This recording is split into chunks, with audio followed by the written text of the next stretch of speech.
देश में औसतन हर एक घंटे में एक महिला दहेज संबंधी कारणों से मौत का शिकार होती है। आज एक बार फिर एक बेटी दहेज की बलि चढ़ गई। पटना के कंकड़बाग से एक बड़ी खबर सामने आ रही है, जहां पर दहेज उत्पीड़न से परेशान होकर महिला की मृत्यु हो गई है। महिला ने खुदकुशी की है या फिर उसकी हत्या की गई, इसका खुलासा अभी नहीं हो पाया है। जानकारी के मुताबिक 5 दिसंबर 2018 में रुपेश कुमार सिंह से उसकी शादी हुई थी, जो कि इलेक्ट्रिसिटी बोर्ड में इंजीनियर है। काफ़ी अच्छे तबके पर कार्यरत है। मृतका के परिजनों का आरोप है कि शादी के बाद से ही ससुराल पक्ष के लोग उसे परेशान करने लगे और दहेज के लिए प्रताड़ित कर रहे थे। इस बारे में महिला ने अपने परिजनों को बताया था। परिजनों का कहना है कि दहेज के लिए उसके ससुराल वाले उसे मारते पीटते थे और उसे परेशान करते थे। परिजनों ने यह भी बताया है कि दहेज में उन लोगों ने 11 लाख दिए हैं और फिर बाद में उनकी मांग और बढ़ती गई, जिसके बाद उन्होंने 2.5 लाख दोबारा उन्हें दिए, जिसके बाद भी ससुराल पक्ष का अत्याचार कम होने का नाम नहीं ले रहा था। महिला ने परेशान होकर आत्महत्या कर ली। वहीं परिजनों का कहना है कि उसकी हत्या की गई है। पुलिस ने दहेज हत्या का केस दर्ज किया है। शव को कब्जे में लेकर पोस्टमार्टम के लिए अस्पताल भेज दिया है और आगे की छानबीन के लिए कार्रवाई की जा रही है। आज मैं रोटी बना रही थी, दूल्हा को बोला कि खाना खा लीजिए और उधर से बुढ़िया झगड़ा कर रही थी। एरोप्लेन से उसको आना था परीक्षा देने, जो परीक्षा देने के लिए उसी लिए लड़ रही थी कि एरोप्लेन का है नहीं। 15 दिसंबर को जी कुछ आखिरी बात हुआ इनसे, तो क्या इन्होंने बोला? इनकी आखिरी बात हो रही थी। लास्ट में इसने एक ही शब्द बोला था मेरी माँ से कि मेरा देवर संजीव आ रहा है, माँ मेरा मुँह को मार डालेगा, मेरा लाश ले जाने के लिए तैयार है ना। और उसके बाद कोई बात नहीं हुआ। 15 मिनट के बाद कॉल आता है कि फांसी अब रूम में बंद हो गई है। वो लोग 1 घंटे तक दरवाज़ा नहीं खोला। दरवाज़ा खोल जब हम लोग फ़ोन पे बोले दरवाज़ा तोड़िए, जब तोड़ा तो मेरी बच्ची फांसी पे लटकी हुई थी। और जबकि जिस रूम में मेरी बेटी ट्राउज़र पहनी थी और टी-शर्ट पहनी थी, दुपट्टा नहीं लेती थी, तो इसके रूम में ब्लैक दुपट्टा कहाँ से आया जिसमें इसको फांसी लगाया गया था। लगातार डॉरी का बात आ रहा है, पैसे के लिए भी तंग किया करते थे। हाँ, इसकी सास, इसके देवर, इसके जेठ हमेशा बोलते थे कि तुम्हारी दादी बोली थी कि शादी में और इतना देंगे और इतना देंगे, गाड़ी देंगे, तो ज़मीन है मेरा जगनपुरा में वो दे देंगे। जबकि हम जगनपुरा का ज़मीन बेच के इसकी शादी किए थे, सब दे देंगे। और लेकिन नहीं दिए, ये बात ये लोग हमेशा करता था। कैसा रिलेशन था इनके पति के साथ? इसका अपने पति के साथ रिलेशन बहुत अच्छा चल रहा था। ऐसा नहीं था, इसका पति भी इसको बहुत मानता था। बीच में इसके नाम पे बिजनेस स्टार्ट किया था इसका पति। उन लोग को उसके लिए भी प्रॉब्लम था कि आखिर बीबी के नाम से बिजनेस क्यों स्टार्ट किया है। 5 लाख रुपया भी इसके अकाउंट में आया था, वो भी वो लेके अपने भाई को दे दिया इसका हस्बैंड। उसके बाद भी 1 करोड़ का प्रोजेक्ट इसको मिलने वाला था। इसकी सास हमेशा इससे झगड़ा लड़ाई करती थी। वो उसी दिन बोली थी कि बुलाते हैं अपने बेटा लोग को और तुमको बता देता है। बता क्या देता है? जिस समय इसकी सास गाली गलौज कर रही थी, उस समय भी फ़ोन पे हम लोग सुन रहे थे। हम लोग यही बोले जाने दो बेटा, 11 जुलाई को तो तुमको आना ही है। 11 जुलाई को क्या है कि वो लोग पहले ही मेरे घर नहीं आने दिया, मेरी बच्ची को मार डाला सब मिल करके। और इसका लोग का कहना है कि इसका जो संजीव जो देवर है वो जोधपुर में नहीं था। जिस समय मेरी बच्ची का फांसी हुआ है उस समय मेरा भाई गुड्डू कॉल किया है, तो कॉल संजीव के नंबर पे, तो संजीव कॉल उठाया है और उसकी माँ का पूरा बोलने का रोने का आवाज़, झूठा रोने का आवाज़ आ रहा था। तो जब कोई इंसान वहाँ नहीं रहेगा तो दिल्ली में जोधपुर का आवाज़ कहाँ से जाएगा? उनके परिवार वालों ने हत्या की? हाँ, हत्या की है। मेरी बेटी का गला दबा करके उन लोगों ने इसे फांसी पे लटका दिया। इसके घर में 2 दरवाजे थे, एक अंदर से था, एक बाहर से एंट्रेंस था। इसका देवर पहले से आके रूम में छिपा होगा। ये बच्ची रूम के अंदर गई और वो धीरे से लॉक कर दिया। बच्ची का हाइट छोटा था, बहुत कम एज की थी, मुंह दबाया, बच्ची को मार दिया। पहले भी बात हुई है तो परेशान लग रही थी क्या बच्ची? बीच बीच में परेशान थी। अभी हम बताते हैं आपको, 26 अक्टूबर 18 में 19 में इसके 2 जेठ 2 देवर यहाँ से बिन बताए जोधपुर गए हैं एक साथ। उसके बाद सबसे पहले इसके हस्बैंड को मारने लगा लोग। वो हस्बैंड को बचाने आई, उसके बाद इसको दन दनादन मारने लगा। इसने जोधपुर पुलिस बसनी थाना में कंप्लेंट भी किया था, पुलिस आया भी, लेकिन इसका जेठ दरोगा है, पुलिस से बात करके टरका दिया। क्या चाहते हैं इसमें आप? हमको अपनी बच्ची के लिए न्याय चाहिए। मेरी बच्ची के हत्यारे को सजा चाहिए। हो रहा था उस समय फोन किया है हमको। हाँ, हम उसके पापा हैं।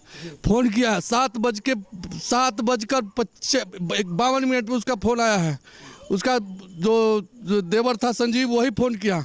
और जब हम अपनी बेटी पर कॉल लगाना शुरू किए तो उसका मोबाइल नहीं उठा रही थी और वो बार बार कह रहा था कि हम उसको समझा देंगे, नहीं समझ रही है, वो बहुत बिगड़ी हुई है, हम बता देंगे। हाँ, और जब हम उसके हस्बैंड पर फ़ोन लगाए 2 बार उसका फ़ोन रिंग हुआ, तीसरा बार जब फ़ोन किए तो वो उसका मोबाइल स्विच कवरेज एरिया के बाहर बता रहा था। और जब फिर उसके देवर पर लगाए और वो बोला कि हम माँ से हम बोले कि उसकी माँ को अपनी माँ पर कॉन्फ्रेंस लगाओ। जब अपनी माँ पर कॉन्फ्रेंस लगाया तो उसकी माँ क्या बोल रही है कि वो हमारी माँ के बारे में वो बूढ़ी से बात कर रहा है। जब स्विच ऑफ थी, जब कवरेज एरिया के बाहर मोबाइल था तो फिर वो किससे बात कर रहा था उस समय? ये कैसे हो सकता है? आपकी बच्ची से आखिरी बात हुई थी? हमारी बच्ची से आखिरी बात नहीं हो पाई, जबकि प्रतिदिन वो बात करती थी हमसे, मगर उस दिन नहीं बात की। और वो जो उसका देवर कभी भी नहीं फ़ोन करता था, मगर उस दिन क्यों किया वो? और उस दिन जब हमने बोला कि दरवाज़ा तोड़ दो, कुंडी तोड़ दो, बोल रहा है कि नहीं टूटा है, कुंडी नहीं टूट रहा है, इसका दरवाज़ा नहीं टूट रहा है। और जब हम बहुत बार बोलते गए हैं, क्या लगता है आपकी बेटी आत्महत्या कर सकती थी? नहीं, कभी नहीं, असंभव, मैं इस बात को कभी मान ही नहीं सकता हूँ। और जब मैंने उसको बोला कि कुंडी तोड़ो तो अंत में उसकी माँ क्या बोलती है कि पीछे का दरवाज़ा खुला है, जाके देख रहा है। पीछे का दरवाज़ा खुला है, जा रहा है देखने। 2 घंटा के बाद वो बोली है कि हम पीछे का दरवाज़ा खुला है, जाकर देख रहे हैं। और 2 घंटा से मैं बोल रहा हूँ कि जाकर दरवाज़ा तोड़िए, दरवाज़ा तोड़िए। तो उसको ये कैसे पता था कि पीछे का दरवाज़ा खुला है? ये भी एक सवाल है। दूसरी सवाल, जब हमको दिखाया गया उसको, तो उस समय घर में जब हमको वहाँ दिखाया गया तो घर में बहुत कुछ सामान नज़र आ रहा था, मगर जब ये लोग गया है तो घर में सामान नहीं था। हाँ, और हमारी बेटी कभी भी दुपट्टा नहीं लिया आज तक, हमेशा वो टी शर्ट और जीन्स पहनती थी, नहीं तो ट्राउजर और टी शर्ट पहनती थी। तो दुपट्टा घर में आया कैसे? उसके पास दुपट्टा आया कैसे? टी शर्ट ट्राउजर में दुपट्टा आया कहाँ से? और जितना इसकी हाइट है उस हिसाब से पंखा में पहुंचना इसके लिए मुश्किल है। अगर वो कुर्सी भी लगाएगी तब भी वहाँ नहीं पहुंच पाती। तो ये हुआ कैसे? यानी कि पीछे के दरवाजे से सब मिल के कांड किया और पीछे का दरवाजा से अंत घुसकर दरवाजा इधर वाला खोला होगा। हमारी बच्ची की तो हत्या एकदम श्योर हुआ है, प्री प्लान मर्डर किया गया है। इसको प्लानिंग कर किया गया है कि किस तरह मारना है, और हम लोग फंसे भी नहीं। बात उस सबसे करती थी, हमसे जो है। मैं दादी उसको बचपन से पाली हूँ, मम्मी नहीं थी।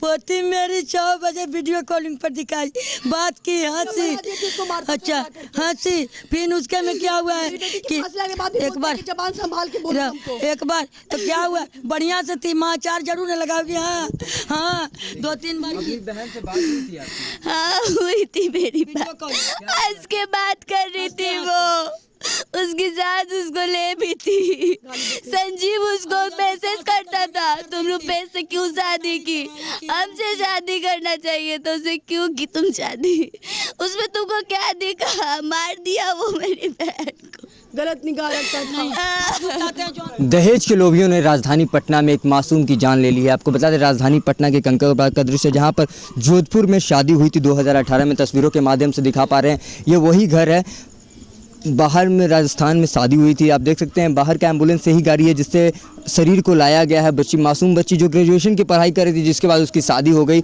आपका दिखा रहे हैं यहाँ राजधानी पटना से ये सीधी दृश्य है जहाँ पर जोधपुर में रहने वाले सीनियर इंजीनियर थे, जिनके पति ने साफ तौर पर परिवार वाले आरोप लगा रहे हैं कि उनकी बच्ची की हत्या की गई है, निर्मम हत्या हुई है। 2 साल भी नहीं हुई थी मासूम की शादी की और उनके परिवार वालों ने निर्मम हत्या की है। तस्वीरों के माध्यम से देख सकते हैं साफ तौर पर कि परिवार का आरोप है कि उन्होंने उनकी बच्ची का हत्या किया है। परिवार के लोग हैं, इनसे बात करेंगे। क्या हुआ, कौन थी आपकी बच्ची? भतीजी लगती है, अनामिका दी मेरी मोबाइल बहन हुई जी। घर का। ऐसे क्या कुछ जानकारी है इसके बारे में? हमें तो रात में फ़ोन आया साथ में कि ऐसे ऐसे हो गया है। जब यहाँ आए तो पूरी बात पता चला कि दादी को फ़ोन आया था लास्ट में 7:30 बजे के आसपास। वो कह रही थी कि मेरा लाश ले जाने का तैयारी करो, मेरा देवर आ रहा है, तो संजीव आ रहा है, संजीव जल्लाद आ रहा है, मेरा तैयारी करो तुम लाश ले जाने का। और उसके बाद आधा घंटे के बाद ये न्यूज़ आता है कि वो लड़की मर गई और वो लड़का दिल्ली में रहता। बातें आ रही थी कि डॉरी एक्ट को लेकर पैसे की लगातार मांग हो रही थी, वहाँ पैसे की मांग हो रही थी और पैसा यहाँ से ट्रांसफ़र भी किया गया है। आपको इंडियन बैंक से 2.5 लाख रुपया चेक से ट्रांसफर्ड है, फिर उसके बाद 50,000 रुपया ट्रांसफर्ड है, 2 लाख रुपया कैश ट्रांसफर्ड है जो यहाँ पे उनका बड़ा जेठ रहता है, राजीव कुमार सिंह नाम हुआ उसका, LIC राकेश कुमार सिंह नाम हुआ, वो LIC में DO है, उसके हाथ में 2 लाख रुपए दिया गया है। और पति के किस पर शक है परिवार को शक पूरी मिली जुली है, ये सारा मिला जुला हुआ, मतलब कि कोई एक स्पेसिफिक आदमी नहीं है, ये सब के मिले जुले पूरी। कहाँ के रहने वाले हैं ये लड़के? ये लड़के रहने वाले हैं आपको आरा जिला में मसाड़ के। साफ तौर पे परिवार वालों का आरोप है कि पूरे परिवार ने मिलकर मासूम की जान ली है। ऐसे में देखना होगा कि लगातार सूबे के मुखिया नीतीश कुमार डॉरी एक्ट पर लगातार नए कानून बना रहे हैं और इस बीच बिहार अपने पटना की एक बेटी मासूम की जान ले ली जाती है। वीडियो जर्नलिस्ट पर्स के साथ Shashi Yadav, news for India, Patna. Subscribe now and press the bell icon. Never miss an update.